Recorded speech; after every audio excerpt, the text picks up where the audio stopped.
करोड़ रुपए का माल हिंदुस्तान अमेरिका से खरीदेगा।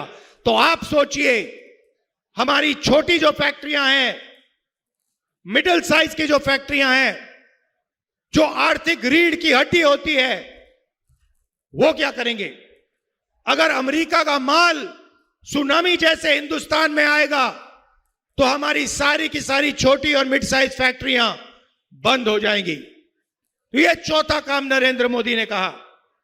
आप देख रहे हो, आप कह रहे हो कि भैया हमारी तो फैक्ट्रियां, छोटी फैक्ट्रियां, मिडिल साइज फैक्ट्रियां ममता जी ने बंद कर दी। बंगाल में आपको डबल नुकसान होगा। बंगाल में ममता जी ने आपकी इंडस्ट्री को खत्म कर दिया और पूरे हिंदुस्तान में वो नरेंद्र मोदी इंडस्ट्री को खत्म करने में लगा हुआ है। भाई और बहनों, आप जानते हो कि डोनाल्ड ट्रंप ने हिंदुस्तान के प्रधानमंत्री के बारे में बोला कि जब भी मैं चाहता हूं 2 मिनट के अंदर मैं हिंदुस्तान के प्रधानमंत्री का राजनीतिक करियर खत्म कर सकता हूं। 2 मिनट में ट्रंप कहता है। और 24 घंटा ट्रंप नरेंद्र मोदी को गाली देता है, मजाक उड़ाता है उसका। नरेंद्र मोदी जाके गले लगता है और ट्रंप उसका मजाक उड़ाता है और कहता है कि भैया इसका जो करियर है, इसका राजनीतिक करियर है, इसको मैं 2 मिनट में खत्म कर दूंगा। भाई और बहनों, नरेंद्र मोदी के बारे में ट्रंप ने एक और बात बोली। ट्रंप ने बोला कि जब मैं इसको फोन करता हूं तो ये मुझे सर बुलाता है। समझिए, समझिए, कहां महात्मा गांधी, कहां जवाहरलाल नेहरू, कहां सरदार पटेल, कहां अंबेडकर जी, कहां इंदिरा गांधी जी, जो कभी नहीं झुके, कभी नहीं। 15-15 साल जेल गए, शहीद हो गए, मगर झुके नहीं।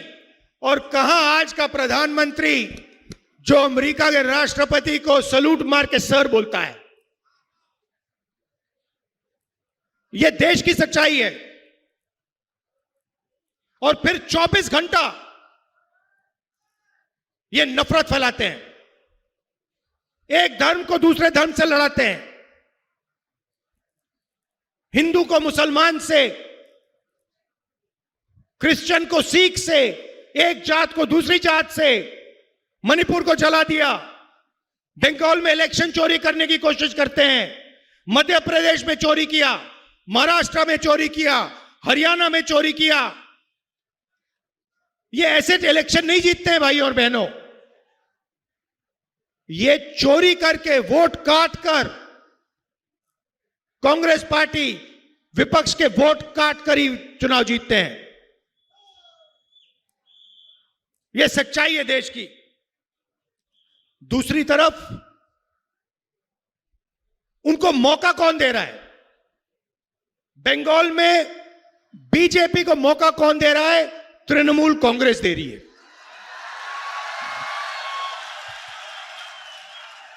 बीजेपी बंगाल को पैसा नहीं देती है।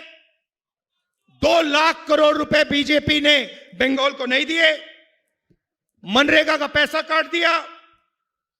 बंगाल के लिए यूनियन बजट में कोई प्रोजेक्ट नहीं दिए। और फिर एसआईआर के माध्यम से लोकतंत्र पर आक्रमण कर रहे हैं। मगर तृणमूल कांग्रेस भी अपने काम में लगी हुई है। वो भी बंगाल के लिए काम नहीं कर रही है।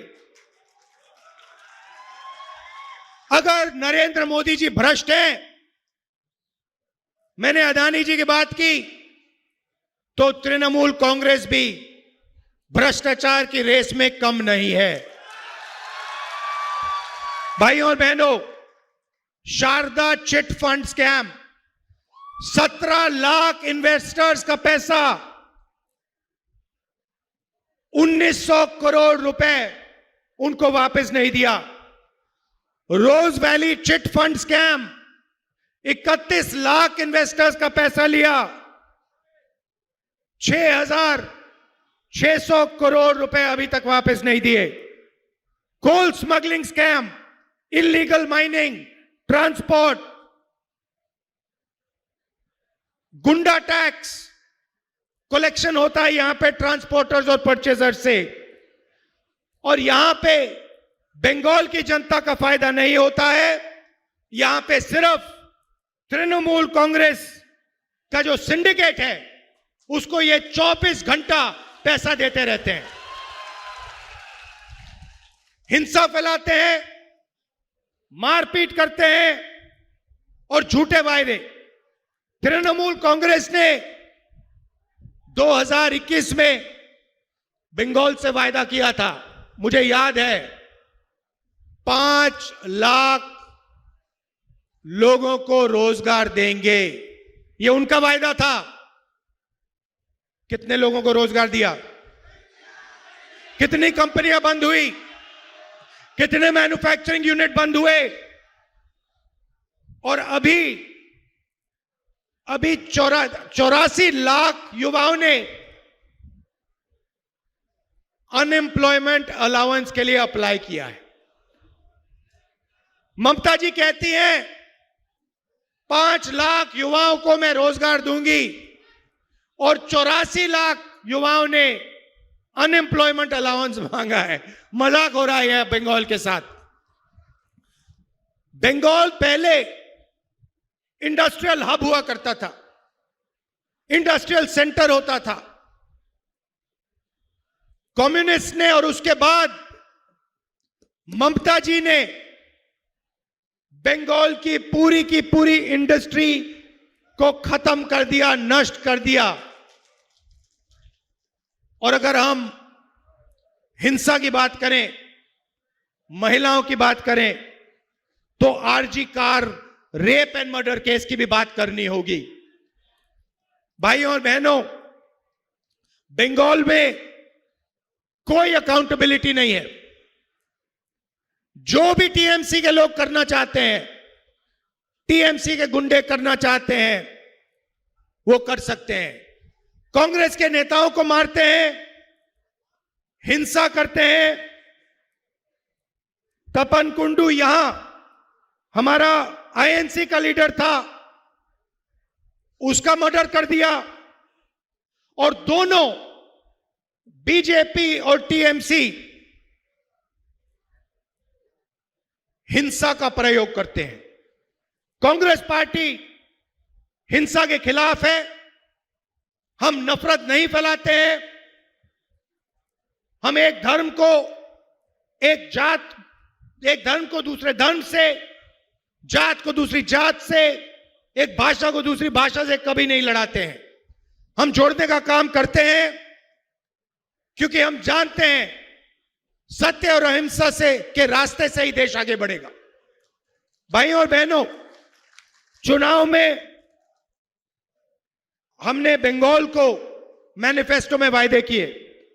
सबसे पहला वायदा 10 लाख रुपए हेल्थ इंश्योरेंस हर परिवार को, फ्री कैंसर और डायलिसिस ट्रीटमेंट डिस्ट्रिक्ट हॉस्पिटल में। कृषक सम्मान 15,000 रुपए हर साल और 200 यूनिट मुफ्त बिजली बंगाल के किसानों को। शिक्षा आलो, फ्री एजुकेशन ग्रेजुएशन तक, महिलाओं को पीजी तक, कम्युनिकेटिव इंग्लिश और एआई में स्कूलों में एजुकेशन। युवा समान जो भी सरकारी पोस्ट है, जल्दी से जल्दी हम उन्हें भरेंगे, युवाओं को इंटर्नशिप अपॉर्चुनिटी देंगे और डिस्ट्रिक्ट लेवल पे हम एआई सेंटर्स खोलेंगे युवाओं के लिए। और महिलाओं के लिए 2,000 रुपए हर महीने उनके बैंक अकाउंट में कांग्रेस पार्टी कैश ट्रांसफर करेगी। भाइयों और बहनों, दीपा जी ने, प्रिय रंजन मुंशी जी के बारे में बोला, ये उनकी कर्मभूमि है और वो कांग्रेस पार्टी के बंगाल में सबसे बड़े नेता थे। आज हम उनका याद करते हैं, उनकी याद करते हैं। दुख की बात है कि अगर उनका देहांत नहीं होता तो मैं गारंटी कह सकता हूं, आज बंगाल में कांग्रेस पार्टी की सरकार होती और प्रियरंजन जी चीफ मिनिस्टर होते। भाइयों और बहनों, बंगाल में चुनाव हो रहा है। एक तरफ बीजेपी जिसकी नफरत भरी विचारधारा है, हिंसा फैलाती है, उनके प्रधानमंत्री कॉम्प्रोमाइज्ड हैं, उनकी तो बात ही नहीं करनी। दूसरी तरफ बंगाल में टीएमसी पार्टी जो बीजेपी के लिए रास्ता बना रही है, क्योंकि अगर टीएमसी ने अपना काम किया होता, आपको रोजगार दिया होता, नफरत नहीं फैलाई होती, तो यहां पे बीजेपी का कोई सवाल ही नहीं उठता। बीजेपी दिखती ही नहीं बंगाल में। आप हमारे कैंडिडेट्स का समर्थन कीजिए, कांग्रेस पार्टी को वोट दीजिए और ज्यादा से ज्यादा सीटें कांग्रेस पार्टी को दिलवाइए, हमारे लोगों को विधानसभा में भिजवाइए और बंगाल को बदलने का काम कीजिए। बहुत बहुत धन्यवाद। नमस्कार। जय हिंद।